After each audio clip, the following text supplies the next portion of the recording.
오늘은 법원 앞에 나와 있고요. 오늘 어떤 지식으로 가나요? 소연 씨 뭐 평상시에 관심 있는 분야나 뭐 이런 거 없어요? 뭐니 해도 재테크 아니겠어요? 부동산, 재건축, 아파트, 재개발, 빌라 요런 쪽으로 알아보고 있는 중이에요. 오늘 그럼 그걸로 변호사님 만나서 이것저것 여쭤볼까요? 제 관심사 뭐 돈 얘기를 하자고요? 피디님 왜 이렇게 게을러졌어요? 주제를 미리 정하고 그에 맞는 오프닝을 준비를 해주셨어야지. 원래 그걸로 하려고 했었어요. 아니 그러면 피디님은 재개발, 재건축의 차이 혹시 알고 계세요? 저는 땀 흘려 벌지 않은 돈은 의미 없다고 생각하는 사람입니다. 자세히 얘기 나눠봐야 될 것 같아요. 왜냐면 재건축, 재개발 투자할 때 여러 가지 변수와 충동이 많아서 이 부분 또 변호사님 알아보고 조언 들어보면 도움이 될 것 같거든요. 저도 도움을 좀 받아야 되겠습니다. 가보겠습니다.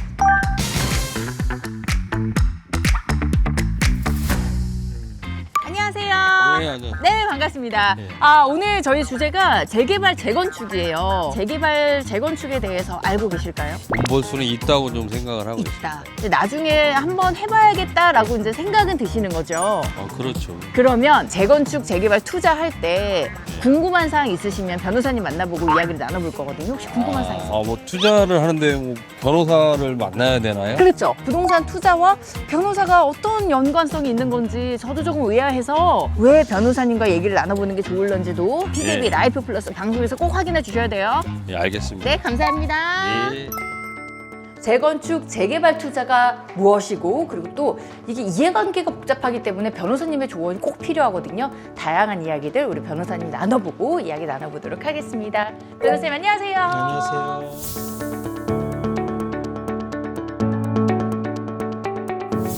네, 변호사님 오늘 저희 주제가 재건축, 재개발이에요.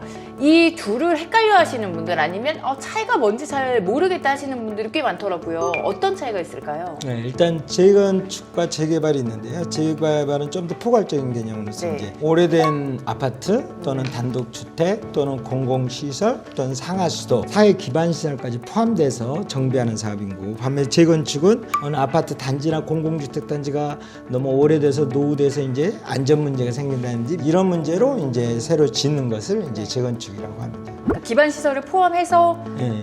개발을 하느냐 아니면 건물만 무너뜨려서 다시 짓는 건축을 하느냐 이런 주로 차이인 거기에 건데 차이가 있습니다. 그러면 이제 재개발에서는 이해관계가 좀 더 복잡하다고 하던데 그거는 무슨 얘기인가요? 네, 재개발의 경우에는 이제 아까 말씀드린 아파트 단지 하나, 공동주택 단지 하나 이거를 이렇게 새로 짓는 문제가 네. 아니라 많은 사람들이 이해관계를 맺게 되겠죠. 상가 소유주, 토지 소유주, 임차인 그 과정에서도 뭐 특정 건물주라든지 특정 토지주가 자기는 이제 재개발에 들어가지 않겠다라든지 또는 세입자들이 이주를 거부하겠다라든지 비교적 재개발하는 것은 그래서 상당히 합의라든지 동의율이 재건축보다는 훨씬 더 민감하고 그렇겠어요. 예. 네, 그러면 이제 재건축, 재개발 현장 보니까 실제로 좀 분쟁이 많더라고요. 네. 주로 어떤 분쟁들이 많이 발생할까요? 제 법원에 있을 때에도 네.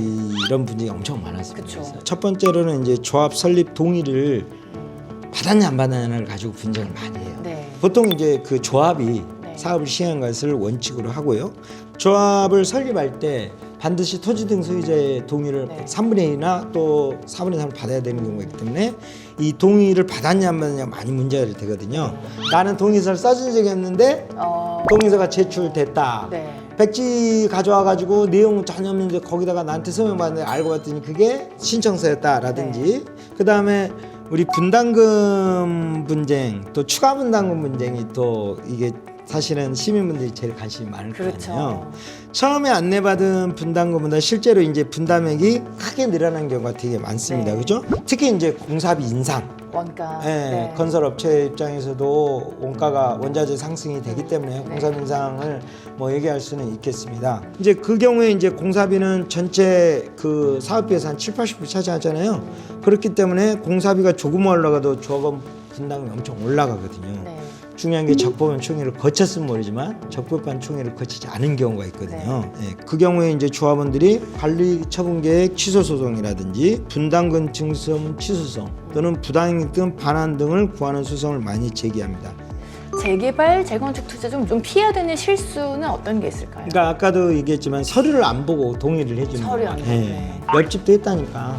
나도 해야지 이런 경우가 되게 많아요. 네. 추가 분담금 가능성이 있다라든지 일정 공사비는 증액될 수 있다라든지 변동될 수 있다라는 문구가 어디에 어떻게 들어있는지를 꼭 내용들을 보실 필요가 있습니다. 그 다음에 이제 수익만 보고 투자하는 실수가 재개발이다 재건축이다라고 하면은 무조건 이제 말만 듣고 그 사업이 성공할 것이고 수익이 많이 나겠다 무조건 이렇게 돈 벌 해가지고, 것이다. 이렇게 해가지고 하는 경우가 있는데요. 입주권만 사고 들어가면 대박 난다 이 소리 듣고 들어가시면 안 되고 그것을 구체적으로 아까도 말씀드린 추가 분담금은 얼마고 지금 사업 시행 단계는 어느 정도 있는지 이런 것들을 구체적으로 가야 됩니다. 그리고 또 어느 한 시민분이 제가 변호사님 만나보고 재건축 재개발 이야기 하러 간다 그랬더니 재개발 재건축 투자인데 변호사를 왜 만나야 되는 건가요? 이렇게 질문을 하셨거든요. 변호사의 조력이 중요한 이유가 어디에 있을까요? 첫 번째는 동의서를 쓰거나 또는 투자가 들어가기 전 요때 오시는 게 제일 좋죠 사실은. 네. 낭패를 보지 않으니까. 네. 두 번째 이제 분담금이 어떻게 되고 내 평행이 어떻게 되는지 요게 이제 정해지죠. 그렇죠. 세 번째는 이미 이제 추가 분담금이나 총액 결의 또는 명도 소송 같은 분쟁이 일어났을 때 이제 대개는 이제 혼자 오신 경우는 드물고 같이 오게 되시니까 네. 누가 이제 이게 해서 문제가 있다라는 분이 적극적으로 하실 때 좀 관심 가지셔야 돼요. 왜냐하면 소송을 하신 분만 그에 대해서 구제를 받는 경우가 많이 있기 때문에 네. 챙겨봐야 됩니다.